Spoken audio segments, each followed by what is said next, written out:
kelibsan ammajonisi? Xudoga shukr, halim qilyapsanmi debman. Haligi akang kelsin.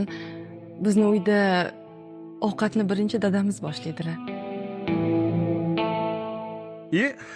Osham pishibdi-ku. Keling. Qani. Bismillah, boshladik. Oyi, boshligim kelmayapti. Nonga shidrison sizdirib bering. O'g'lim, shidresonsi tugab qoluvdi. Ertaga dadang olib keladilar. Bugun osh yettirgan, xo'pmi? Ha, Aka, Ha? o'zingizga rahmingiz kelmasa ham, hech bo'lmasa bolalaringizga rahmingiz kelmaydimi?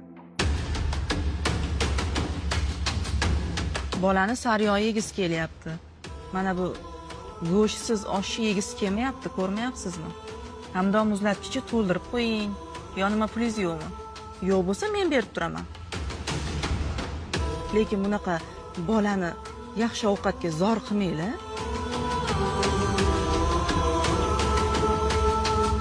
Ammajonisi, shundoq qaravering. Adolat. Hozir senga kelinoying sifatida emas, sinfdosh dugonang sifatida gapiraman.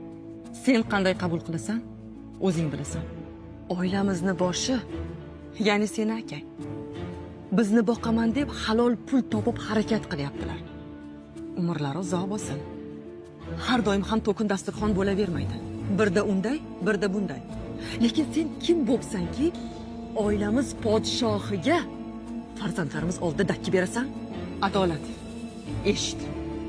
Farzandlarim uchun dadasi dunyodagi eng ideal odam. Tushunyapsanmi? Nursulton Ro'ziboyevdek kuchli, Jahongir Ortiqxo'jayevdek boy, Muhammadali Eshonqulovdek aqlli. Akang farzandlarimizni shunchaki boquvchisi emas, ularning dadasi. Tushunyapsanmi? Dadasi. Endi kiraver. Men hozir. dadi. O, Katta bo'lsam, Germaniyani universitetida o'qiymanmi yo Angliyanimi? eng yaxshisida o'qiysan qizim. Agar eng yaxshisi Marsda bo'lsa, o'sha yoqqa borib o'qiysan. Xo'p.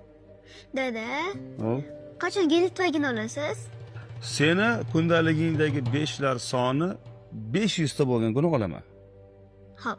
500 ta 5 ola olasan, Ha? o'sha kuni olaman.